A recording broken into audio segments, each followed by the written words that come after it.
Nacional. Presentamos La Entrevista, un espacio de análisis y discusión producido por YSUCA.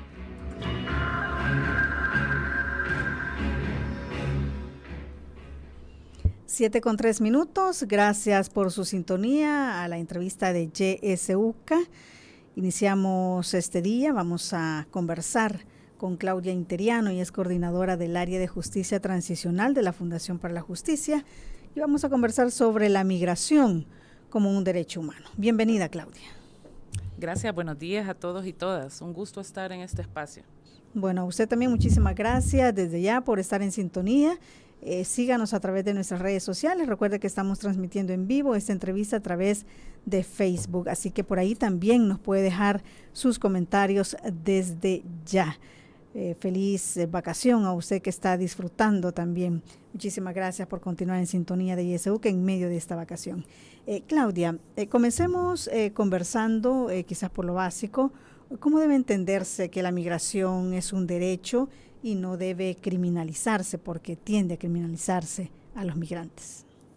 Sí, definitivamente que la migración es uno de los derechos más antiguos, digámoslo así, ¿verdad? Desde la prehistoria podemos darnos cuenta en que el ser humano, la persona humana hoy en día, como legalmente hablamos, ¿verdad? La persona humana ha estado migrando en diferentes continentes, en diferentes países. Es hasta una necesidad quizás el poder estar en otras tierras, y por lo tanto es también un derecho humano. El solo hecho de que sea una persona ya, obviamente, como la misma palabra lo dice, lo convierte en un derecho, pero también se ha transformado en un derecho con los años, con la historia, con la exigencia de muchísimas personas alrededor del mundo, en lo que es casi que el sentido común nos dice, ¿verdad? Es un derecho humano. Y por lo tanto, criminalizarlo es una grave violación a derechos humanos, porque representa incluso una discriminación a las personas, ¿verdad? Ya la Constitución, diversos instrumentos internacionales lo mencionan, ¿verdad? El derecho a la igualdad también parte de eso, a la no discriminación, ni por sexo, ni por raza, ni por nacionalidad. Cuando hablamos de discriminación hacia los migrantes, ¿en qué momentos, en qué circunstancias podemos decir que se está discriminando a los migrantes? Sí, en el primer momento que se piensa o que acciones o contra los derechos humanos de la persona, ahorita no menciono nacionalidades, si se fijan, ¿verdad? Yo digo de la persona, ¿verdad? O sea, desde un primer momento que es persona, tiene sus derechos y los porta en todo lugar. Así sea África, un salvadoreño o una salvadoreña si va a África tiene derechos, claro.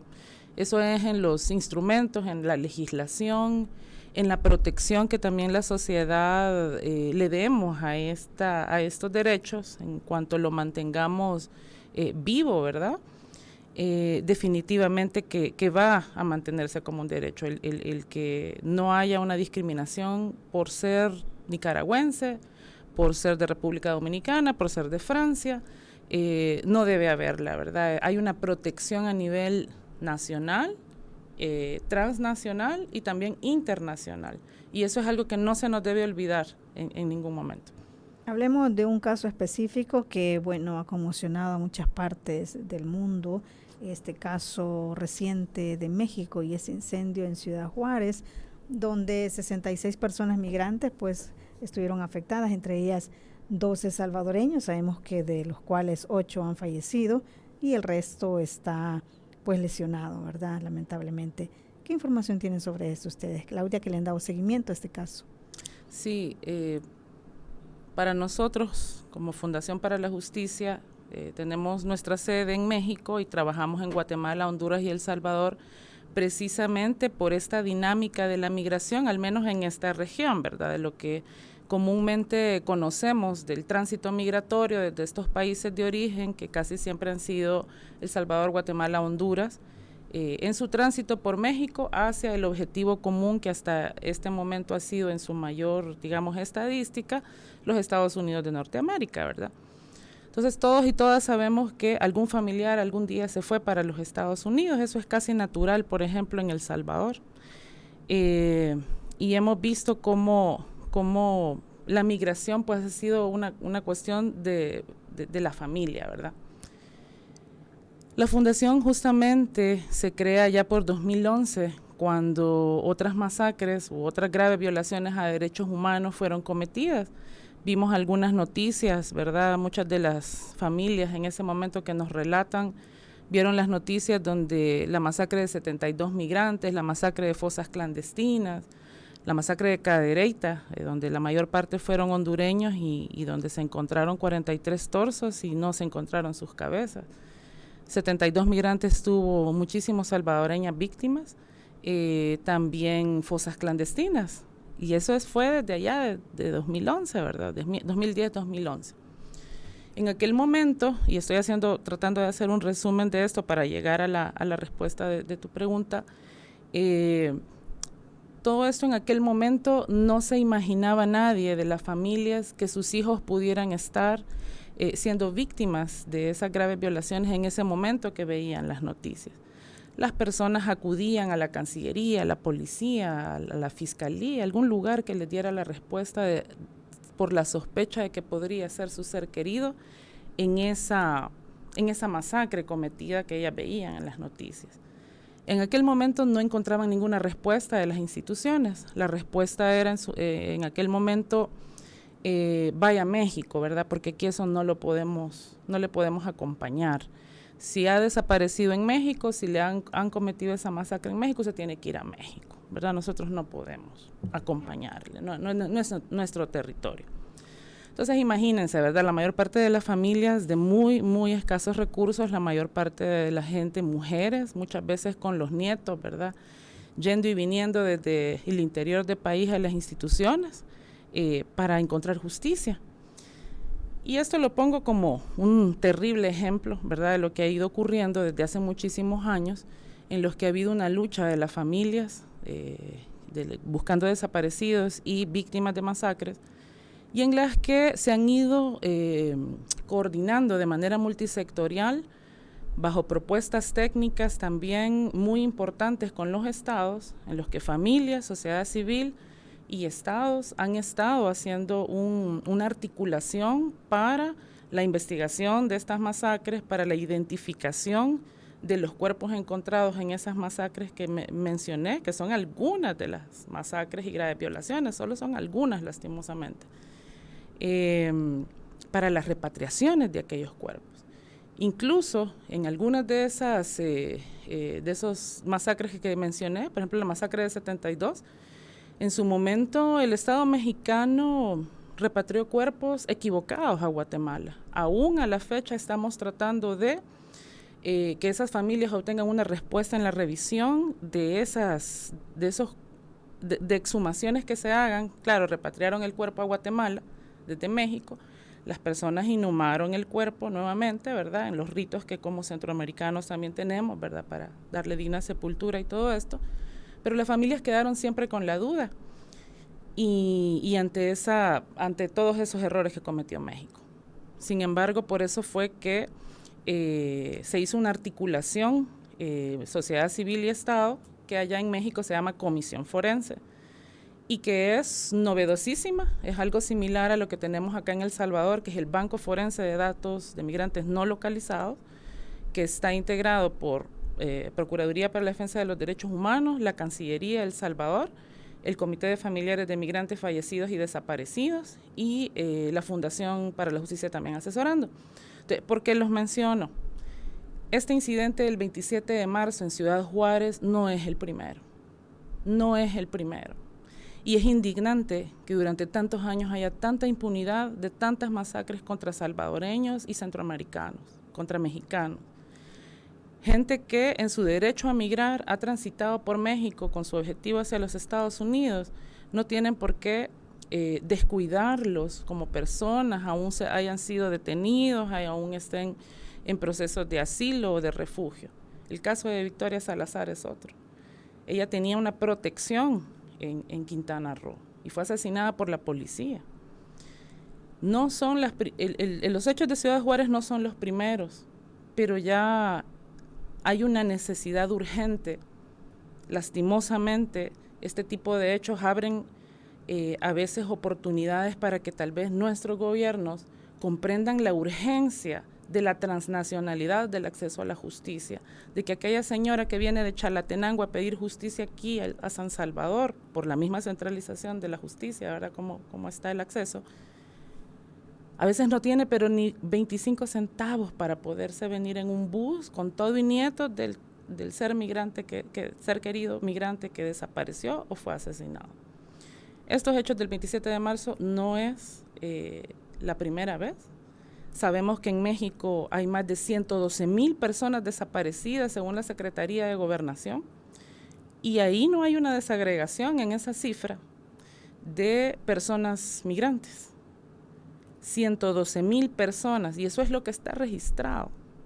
Imagínense toda la cantidad que podría haber en todas las cientos de fosas clandestinas en México. Y ahí hay cientos o miles de salvadoreños que la gente está buscando desde aquí. Pero México, no, como dice usted, no hay información sobre todas estas personas, estas miles de personas, de qué nacionalidades son. No hay información certera sobre eso. Lastimosamente no hay una desagregación por nacionalidad, pero también tiene que ver con muchos factores, ¿verdad?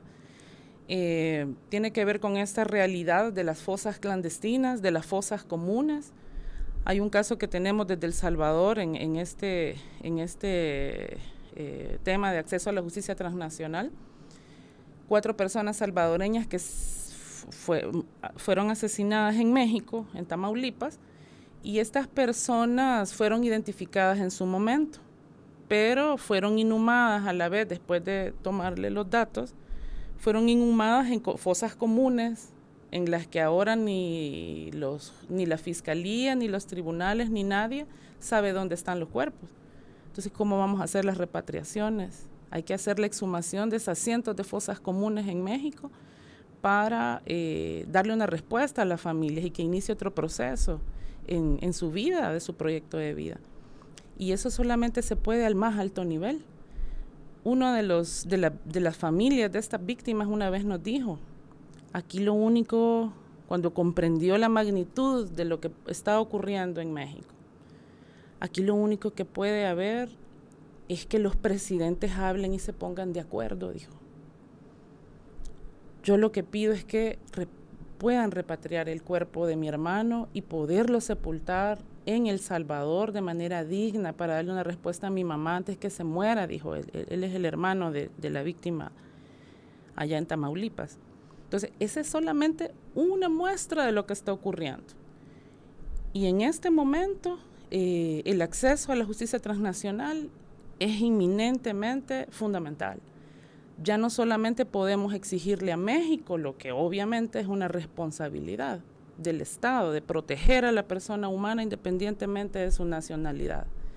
Ya no solo eso, también es fundamental, como dice esta persona que menciono, que es una de los familiares de las víctimas, que también los gobiernos de los países de origen empiecen o fortalezcan la protección a sus connacionales, a sus ciudadanos y ciudadanas, a que los consulados, las cancillerías, en sus objetivos diplomáticos, claro, sin meterse, como dicen acá, en el territorio de otro, pero sí en la protección a sus connacionales, a sus ciudadanos, así se hayan ido para México.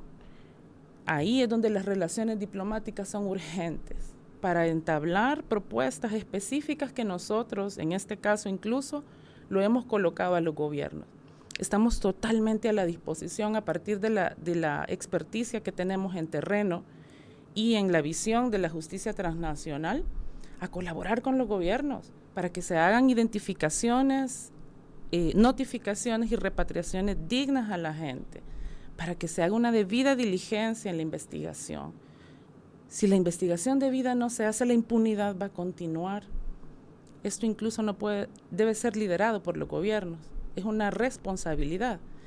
Pero la sociedad en su conjunto también tenemos un elemento que aportar. Pero quien debe liderar esto y su responsabilidad principal es de los estados.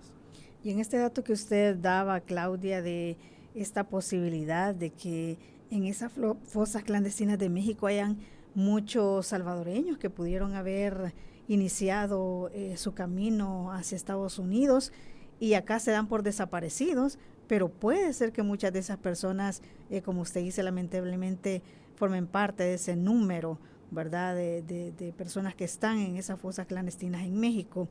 De alguna manera, ustedes como organización, ¿han tenido algún acercamiento a la Fiscalía salvadoreña, por ejemplo, que lleva algunos de estos casos de desaparecidos y que esto podría ayudar a que la Fiscalía inicie también investigación en ese sentido, es decir, ya transnacional, ¿verdad? O sea, y buscar estos cuerpos posibles de salvadoreños allá? ¿Se ha hecho algo en ese sentido?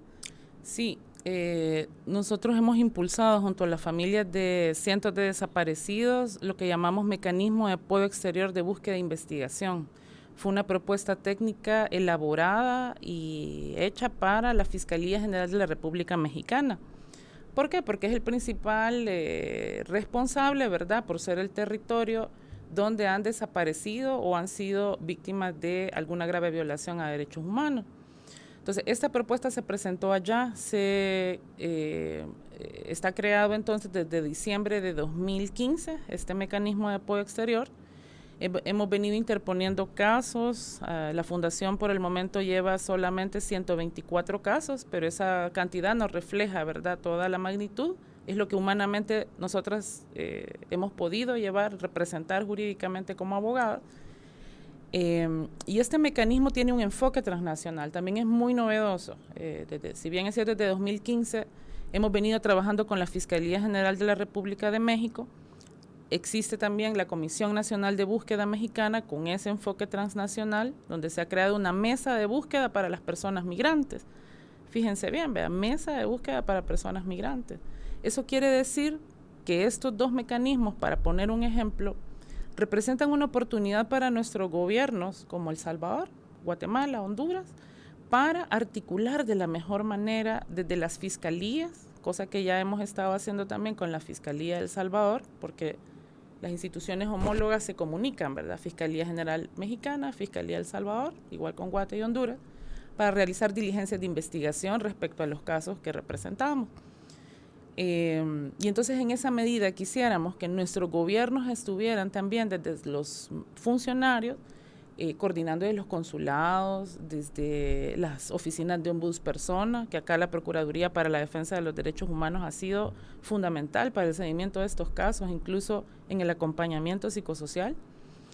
Y hay muchas oportunidades, hay mecanismos ya creados, no hay que inventarse más. Hay mecanismos ya creados en los que El Salvador podría ponerse de acuerdo con México para prevenir y erradicar la impunidad. Hay oportunidades, hay acceso a la justicia para las familias, pero debemos tocar esos mecanismos, debemos conocerlos. Y mucha gente en El Salvador todavía no los conoce, incluso las autoridades. Sí, bueno, precisamente en esta entrevista, qué bueno que se toque el tema y ojalá pues quienes nos están escuchando den seguimiento, ¿verdad?, en el sentido que usted propone. Claudia, hablando de y volviendo al caso de Ciudad Juárez, estas personas salvadoreñas que fallecieron lamentablemente en este incendio, ¿serán repatriadas? ¿Hay ya alguna fecha en que serán repatriadas estos salvadoreños? Desconozco en qué fecha irán a ser repatriados los cuerpos, los restos de las víctimas a sus respectivos países. Sin embargo, como fundación estamos también solicitando a los gobiernos y sobre todo a la Fiscalía General de la República Mexicana, donde hemos interpuesto una demanda penal junto con otras organizaciones, apoyadas por más de 300 organizaciones también en la región. Lo que estamos pidiendo es que precisamente por lo que mencionaba, porque en algunos países, en otros casos, han habido grandes errores, de hasta cuerpos equivocados entregados a los familiares. Eso es gravísimo. Entonces debe haber, y eso también, y los fiscales que pudieran estarme escuchando saben, el tema de los cuerpos es crucial para la investigación. No se sabe si pudieron haber sido torturados, no se sabe todo lo que pudo haber ocurrido. debe hacerse una debida investigación y el cuerpo no se puede entregar hasta que haya sido debidamente identificado y que se haya determinado qué le sucedió a ese cuerpo que se está identificando. Entonces, estamos solicitando, claro, que entendemos perfectamente que las familias quieren ya pasar a otro momento de todo este terrible dolor, pero claro, la mayor parte de familias seguramente que están en este momento, en este limbo, no saben lo que también puede llegar a ocurrir si no hay identificaciones como se deben o si no hay investigaciones como se deben. Entonces es necesario que se haga una identificación de los cuerpos de manera debida y que después de eso se haga un proceso digno para las familias en los que deben ser acompañados desde un enfoque psicosocial, médico incluso. Hay gente que se le desmaya a uno en la notificación del cuerpo. Porque aunque la gente ya sepa que sí, que su hijo o su hija fue asesinado, cualquiera diría, quizás no le va a impactar mucho cuando vea el cuerpo. Eso es tremendo, es un proceso tremendo. Nadie se estaba esperando que iba a ser asesinado su hijo o su ser querido. Entonces, es un proceso en el que el derecho a la verdad es fundamental también a nivel individual y a nivel de la sociedad en su conjunto, porque lo que le afecta a esa familiar, a quienes le van a entregar un cuerpo, nos va a afectar a todos y todas en el debido proceso, en el derecho a la verdad, la justicia y la reparación. Sí. Claudia, en este caso, ¿quién debe responder por esta tragedia? Nosotros vimos videos, ¿verdad?, donde se miraba claramente que habían encerrado a estas personas en esas celdas. Se habla de que hubo negligencia, de que, bueno, de muchas cosas, pero ¿quién debía garantizarle pues sus derechos a estas personas migrantes y sobre quién entonces recae la responsabilidad? Sí, definitivamente son las autoridades mexicanas por estar en territorio mexicano. En este caso fue el Instituto Nacional de Migración, ¿verdad?, creado ya hace bastante tiempo, en el que independientemente, bueno, estamos hablando además de que no era un centro de detención, se suponía que era un albergue. Sin embargo, claro, eso no lo puedo definir yo, sino que solo lo hemos visto en los medios de comunicación. Hasta que haya una investigación debida vamos a conocer los hechos, ¿verdad?, como tal fueron. Pero lo que hemos leído, lo que algunas personas, también sobrevivientes, han expresado, es que fueron encerrados con candado en el albergue, y lo pongo entre comillas, ¿verdad?, porque no era un albergue, estaba siendo ocupado como un centro de detención.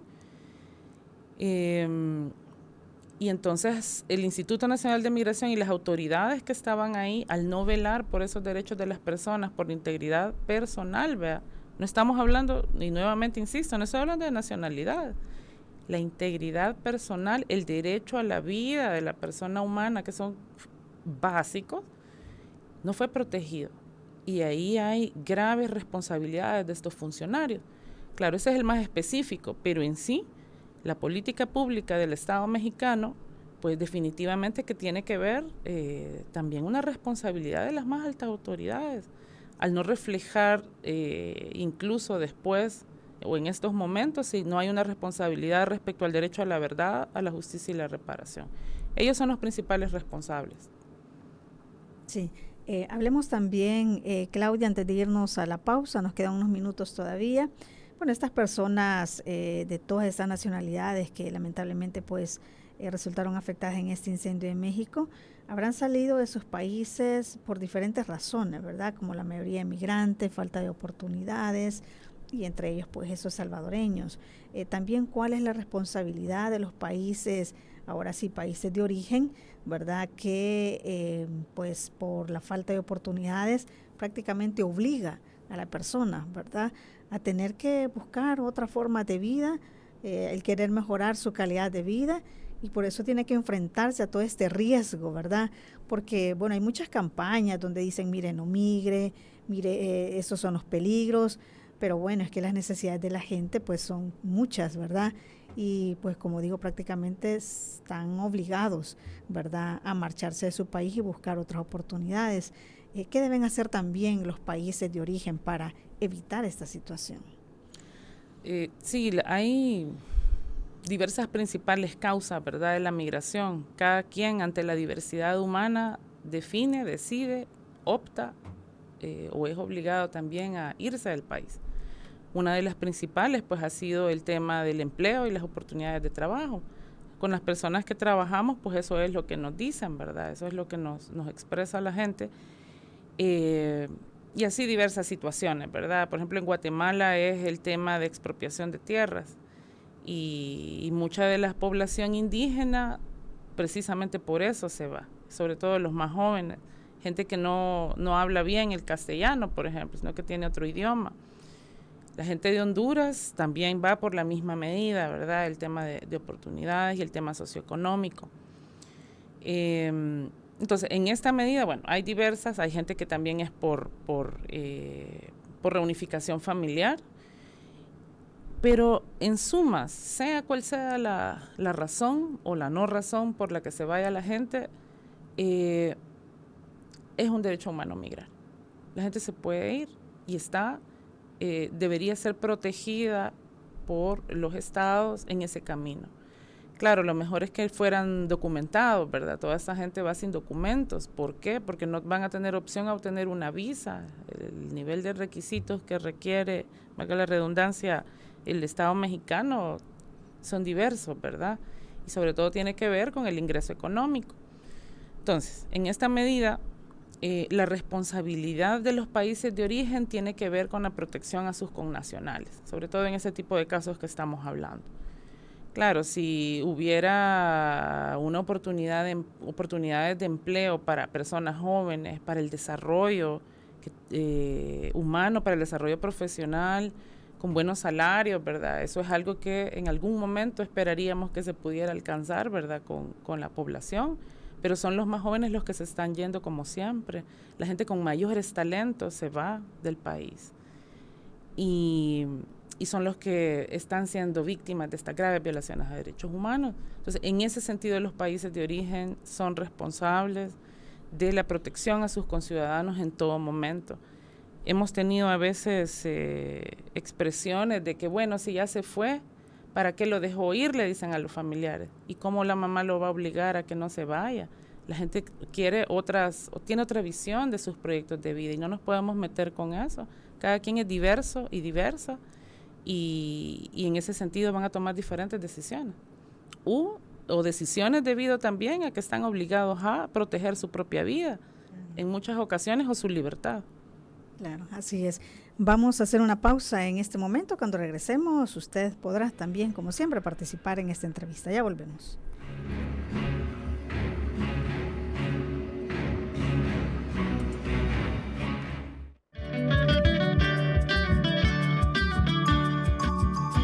Somos la estación que te acompaña siempre. YSUCA, la voz con vos. YSUCA, siempre con vos. 91.7, la voz con vos.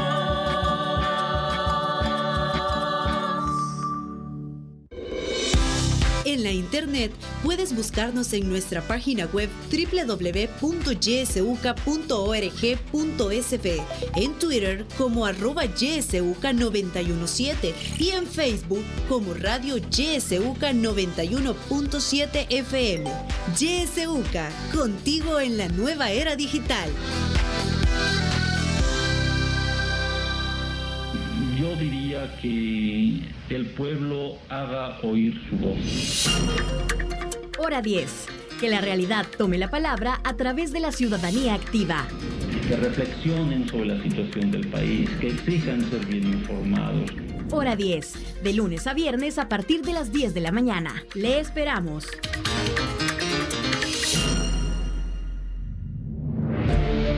Sintoniza Radio YSUCA en el 91.7 del FM. La voz con vos.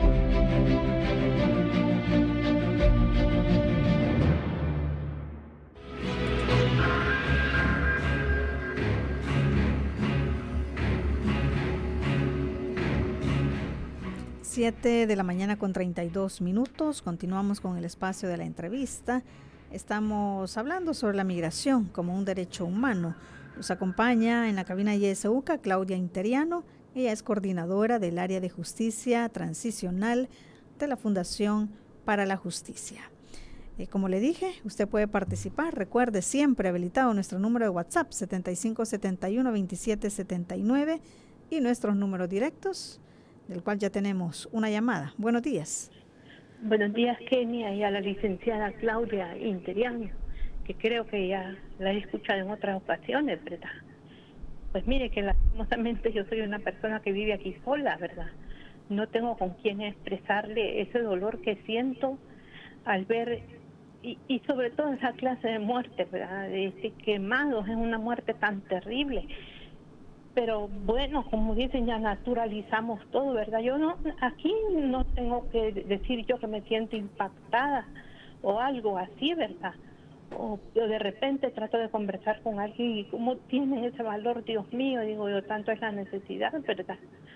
Y como usted misma dice, Claudia, al tener ya la certeza de que es un cuerpo y aunque uno sepa que es su hijo, vuelve a revivir como si es el mismo momento en que ha sucedido el hecho, ¿verdad? Yo con solo leer una autopsia de una hija que no murió por esas causas, sentí como que era el mismo momento en que ella estaba falleciendo, con solo leerlo, pues un año casi después, ¿verdad? Y ahora esta gente volver a ver el cuerpo, ¿verdad? Ha de ser tan impactante, pero eso, a mí me conmueve toda esa gente que se va. Pero lastimosamente, ¿verdad? Solo con ustedes en YSUCA tengo de participar con ustedes y felicitarlos porque le he estado poniendo atención desde que empezó, ¿verdad? Y que por lo menos existen ustedes, ¿verdad? Para que velen por estas personas o la familia, ¿verdad? Buen día, Kenia y Claudia. Muchísimas gracias por su participación. Más mensajes, dice buenos días, saludos desde Aguachapán. Lamentablemente en El Salvador hay muchos casos de personas desaparecidas que no se investigan, dice, así como fosas clandestinas que mejor se les pone reserva total para que no se sepa la verdad, nos dice Mario. Por Facebook también hay participaciones. Migrar es un derecho, no un delito. En El Salvador, miles de personas se van a diario para Estados Unidos en busca del mal llamado sueño americano ante la falta de oportunidades en este país. Dice, también hay un montón de gente desaparecida, quienes sus familiares lo siguen buscando sin apoyo del Estado. Cristian dice, aquí ya vivimos la expropiación de tierras donde se está construyendo el aeropuerto. Tenemos audios también. Antes una llamada. Buenos días. Buenos días. Aló, buenos días. Le escuchamos. Gracias, licenciada. Bienvenidos sus invitados. Quiero decirles de que es un derecho migrar, ir a chotear, agarrar sus maletas, me voy para China, me voy para España, me voy para cualquier lugar del mundo donde quiera ir a chotear. No tendrían que haber fronteras, porque Dios no dijo que no hizo fronteras. Hizo el mundo para que todos lo disfrutáramos y viajáramos, como lo hizo Jesús, con respeto en esta semana en que estamos. Pero también forzadamente o forzosamente no se puede hacer. Aquí la gente se va forzosamente, dejando sus hijitos que se le pierdan en pandillas o que vengan a encontrarlos de 15 años con 2 niños ya en la barriga o paridos. Por lo tanto, forzosamente sería el culpable del gobierno, porque el gobierno, para no empujar esa mano de obra maravillosa que tiene El Salvador, porque el salvadoreño en cualquier lugar se gana la vida y se va hasta el 100º piso a trabajar, aunque no sepa de albañilería se va, es abusivo, es una persona maravillosa, dejando ir manos de obra. Aquí se exporta, fíjese, aquí es un mundo, el primer mundo que exporta, pero exporta humanos para que echarle la culpa a México de lo que está pasando ahorita. Entonces, sinceramente, esta gente se va con el dolor de su corazón. Cuando le llaman aquí a la UCA personas extranjeras, hay unas que lloran, que han dejado a sus padres, aquí andan y no se vienen porque ya han hallado la fuente de vida hasta para mantener a los de aquí. Entonces, sinceramente, es bonito viajar, pero voluntariamente, pero forzosamente, este gobierno, el deber es encontrarle trabajo, encontrarle un horizonte a esta persona para que no se fugue.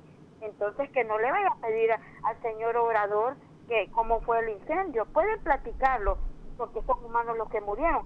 Pero México, viva México, lo amo, porque a él le mandamos todos los migrantes. Muchas gracias y feliz día. Muchas gracias, feliz día para usted también. Vamos a escuchar los audios que nos han llegado por WhatsApp. Buenos días, sí, ese tema es bien bonito, ¿verdad? Porque son temas educativos y es un derecho, sí, yo sé, ¿verdad? Aún la tierra no tiene dueño porque la tierra es para todos. Partiendo desde allí, se puede ver que las naciones ricas, algunas ponen tantos límites a ese derecho porque hasta cierta parte el sistema que ellos crean les hace ver eso, pero hasta cierta parte es un egoísmo, ¿verdad? Porque ellos piensan que uno les va a ir a quitar y no quieren dar, pues solo supuestamente ayudan, dicen ellos, pero conveniencia solo para hay un orden, una regulación, dicen ellos, construida para hacerles creer a los demás que ellos sí son bien buenos, ¿verdad? Y que aportan ayuda, podría entender yo, ¿verdad? Pero sí, es bonito ese tema, poder hablar bastante. Bueno, muchísimas gracias. Escuchemos el siguiente audio.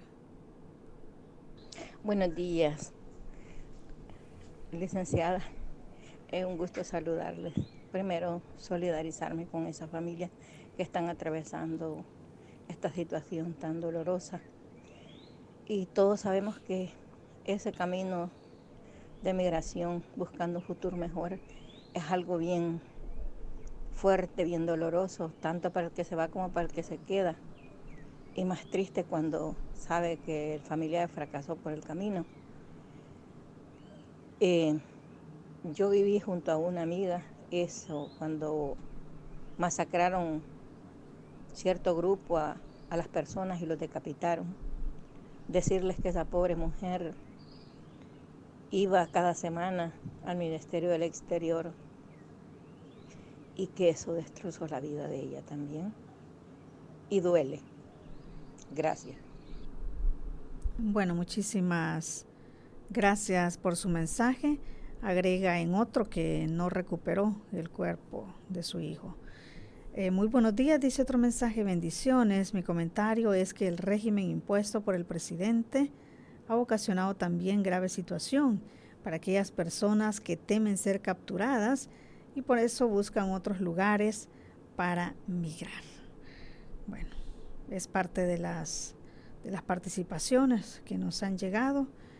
Claudia, le cedo la palabra para que pueda retroalimentar a eso. Sí, muchísimas gracias a quienes nos están escuchando. Estoy segura que muchos y muchas deben ser familiares de personas desaparecidas o víctimas de graves violaciones durante el contexto de la guerra, de la violencia también en El Salvador y de la migración. Un abrazo solidario a cada uno y cada una de ustedes.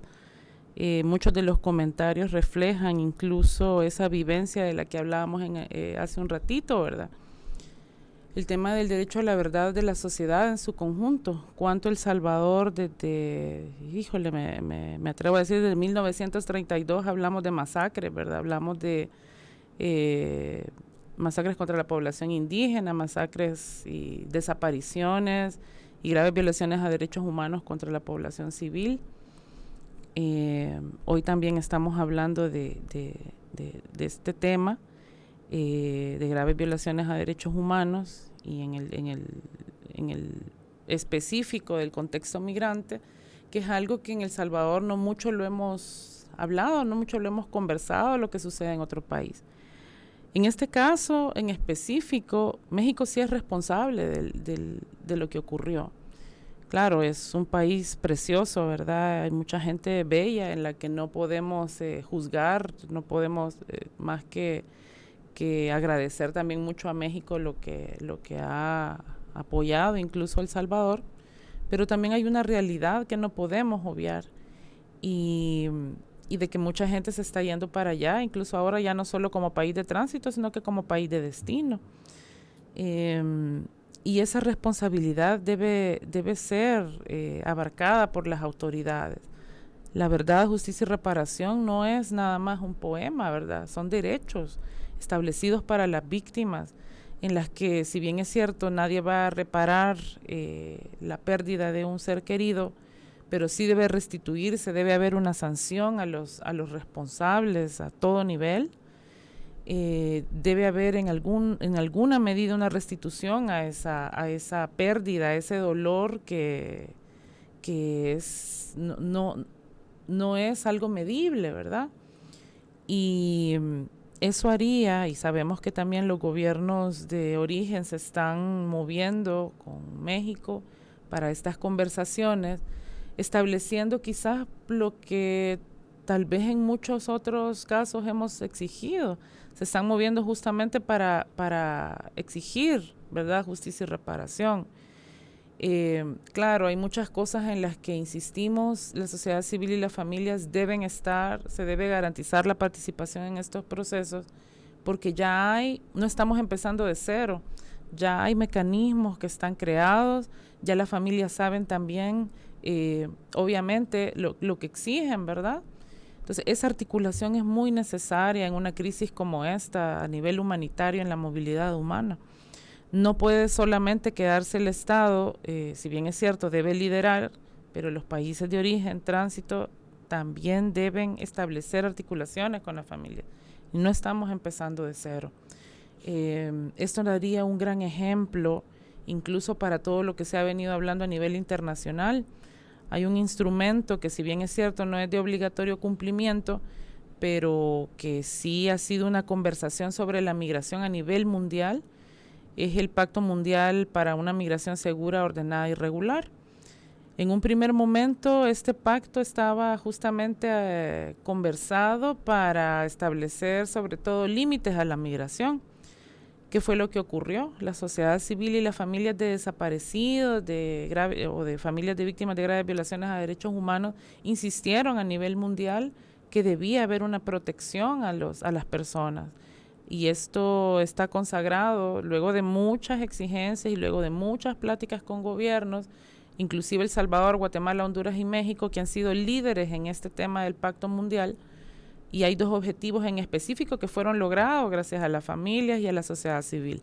Es el objetivo 7 y 8 y tiene que ver con el acceso a la justicia y el salvar vidas y hacer búsqueda de personas desaparecidas. Entonces, en este caso, los estados de origen y tránsito, sobre todo en este momento, porque al menos en este caso, deberían ocupar este tipo de instrumentos que están ahí precisamente para ser una guía de la protección a los derechos humanos. No hay nada más que inventar, está todo ahí, solamente hay que sentarse a conversar si hay voluntad política para ello.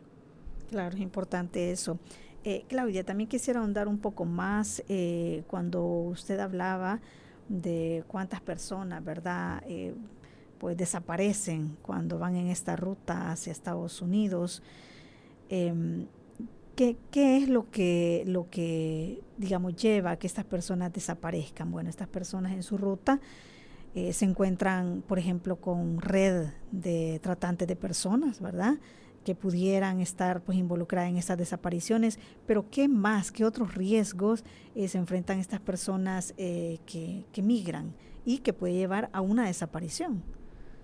Sí, definitivamente que hay múltiples riesgos, ¿verdad? En ese tránsito, muchas de las personas saben también lo que ocurre, muchas también podrían ni siquiera dimensionar lo grande que es el territorio mexicano, y lo hemos comprobado con la gente que trabajamos, que mucha gente no sabe lo grande que es México, que El Salvador es bien diminuto, a la par de siquiera un estado del estado mexicano o de México, ¿verdad?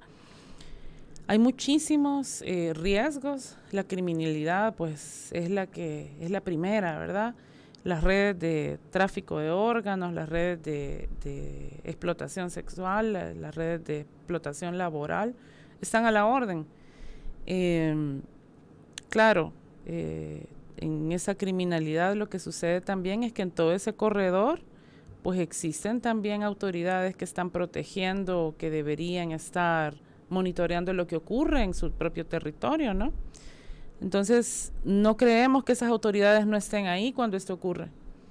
Es toda también una articulación compleja en este nivel de la criminalidad y pues hay mucho dinero de por medio, ¿verdad? En la cuota humana del coyotaje, del tráfico humano, en el que las personas somos la principal mercancía.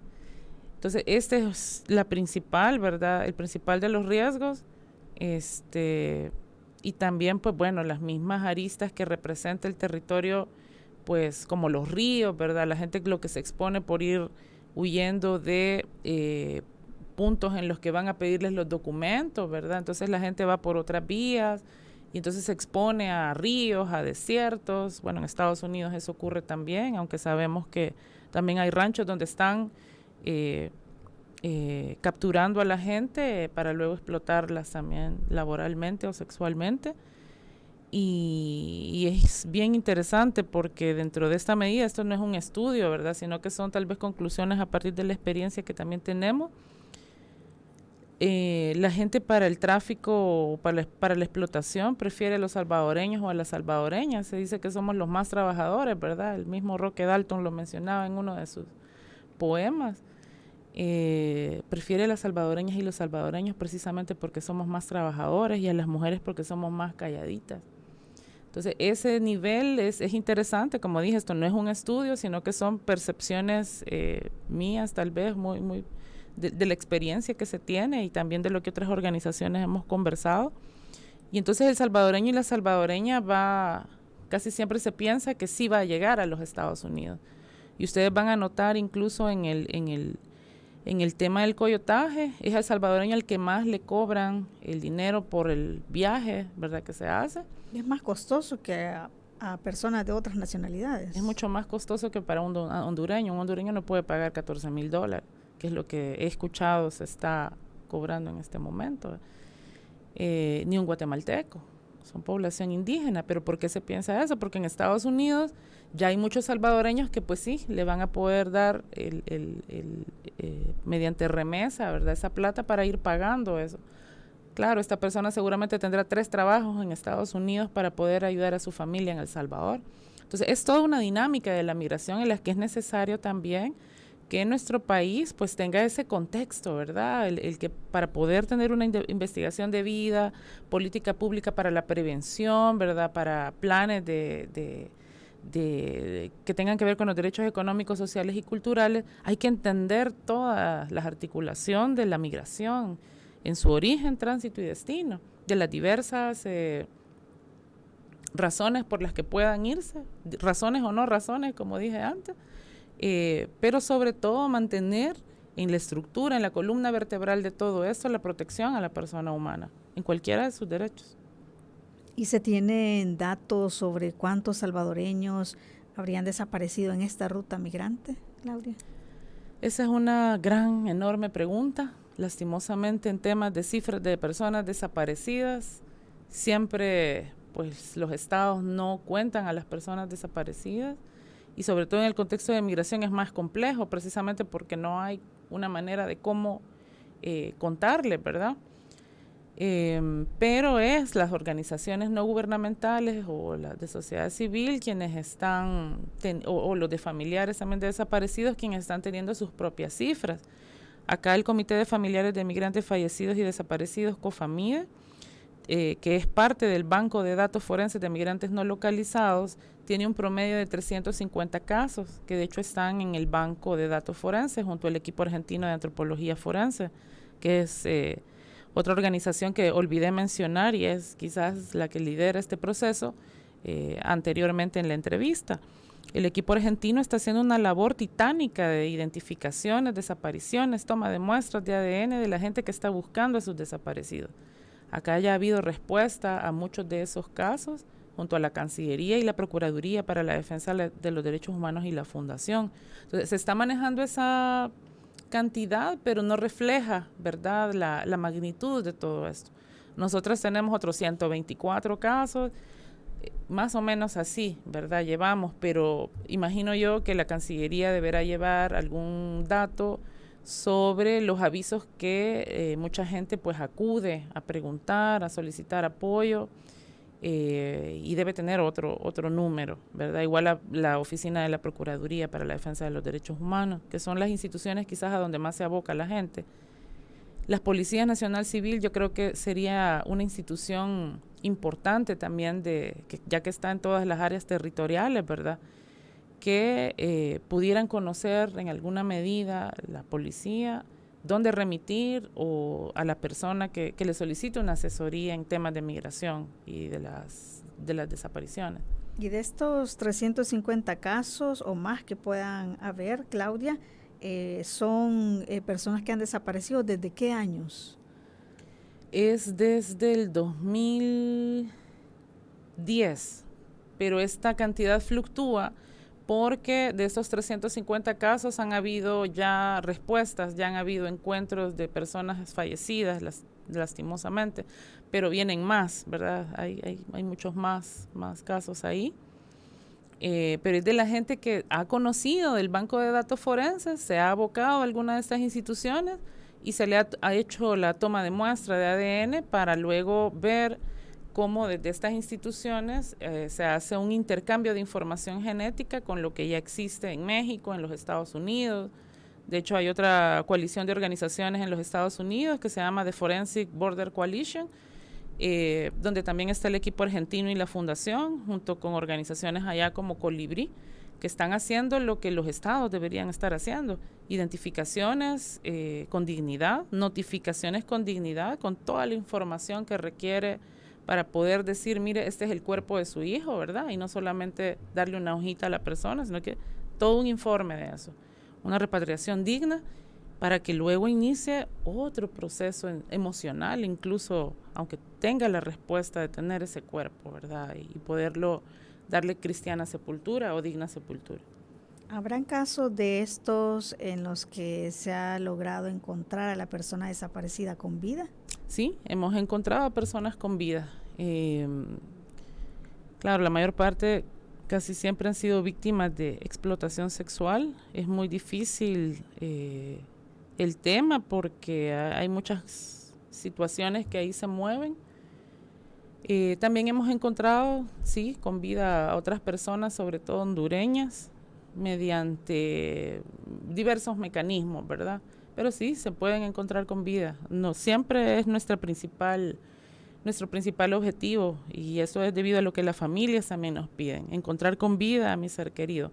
Nosotros no hacemos búsqueda, pero sí exigimos que las instituciones funcionen e implementen política pública para hacer la búsqueda y la investigación. Sí. Bueno, y El Salvador también no solamente es un país del cual se van salvadoreños a otros países, sino que también por acá pasan, ¿verdad?, personas que van hacia Estados Unidos, pero que vienen también de Sudamérica, por ejemplo, ¿verdad?, de otros países. En ese sentido, el Estado salvadoreño también tendría que tener un mecanismo de protección a estas personas migrantes de tránsito.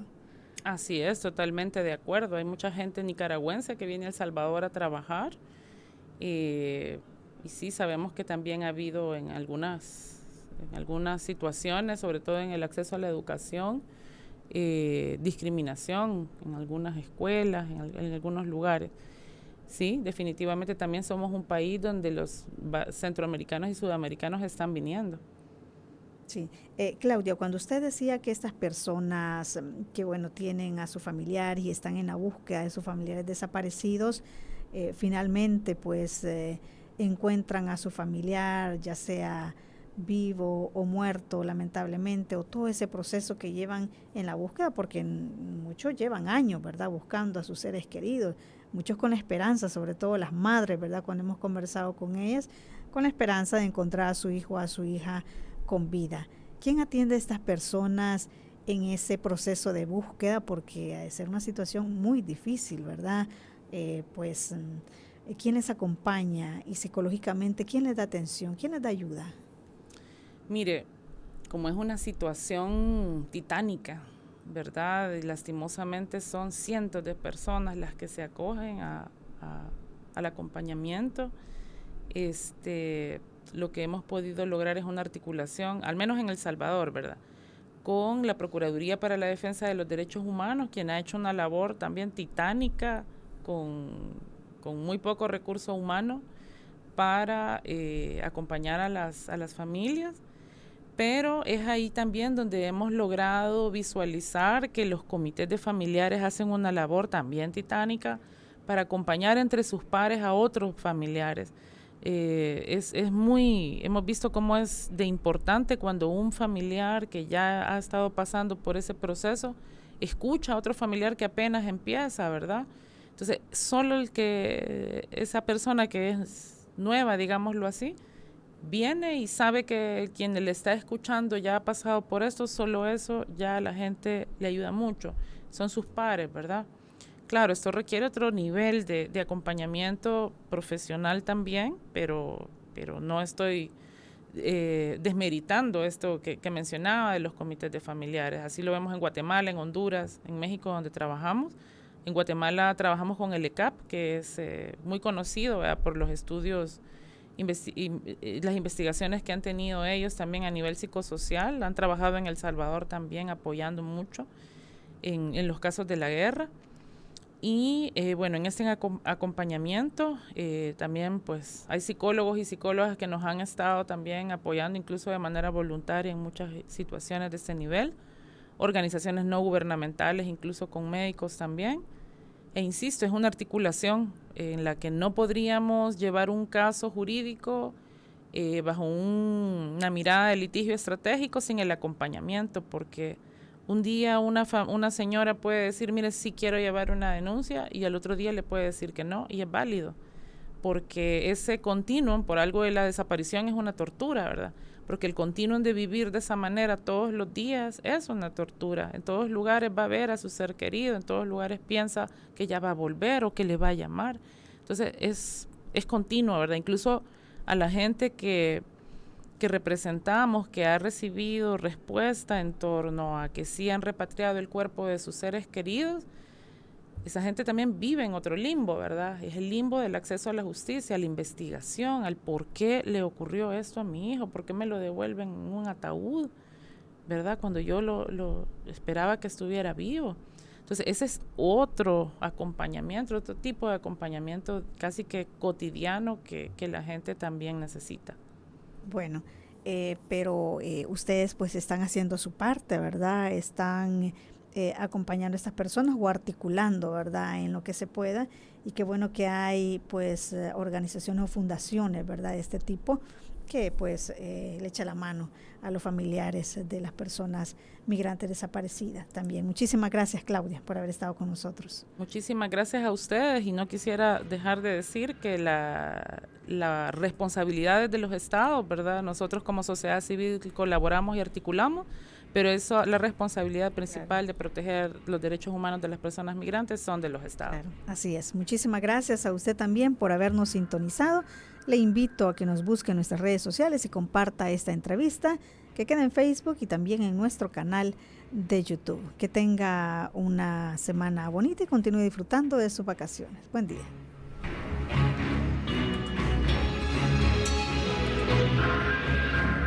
Esta fue la entrevista. Te invitamos a que no te pierdas nuestra próxima emisión.